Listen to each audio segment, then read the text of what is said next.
چرا پیش هر دختر میرم پا نمیده فرار میکنه؟ ماشینت چیه؟ اینه. یا حسین مظلوم. داش این چیه رو ماشینته؟ هیچی، یه بار برده بودم کردستان، اینو بچهای کرد بهم دادن. هر بجی کرد. چطور اینقدر گاز میدی؟ تیغه وفاکن عوض کردم، میخوام یه تست بگیرم. داش مدل ماشینت چیه؟ پارسه 89 ایلیکس جنگنده دوره رنگ. اینو چیه گوش میدی؟ یا آهنگ مردونه بزن. آهنگ باید این باشه.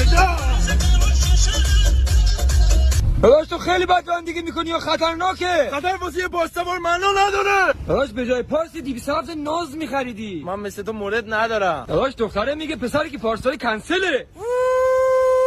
داش ماشین تو چقدر دوست داری؟ همینو بهت بگم که خودم مریض میشم نمیرم درمانگاه، ولی این یه چیزیش بشه درجا میبرمش تعمیرگاه. داش بریم یه قهوه بخوریم سرحال شیم؟ نه پول ندارم. تو گفتی پول ندارم، اکتان جوری خریدی؟ الان تو سرحال چی مهمتر یا ماشین؟ کار داری میکنی؟ هیچی، دارم پلاک در میارم یه باری ریز ببریم. داش ماشین تو میدی یه دور بزنم؟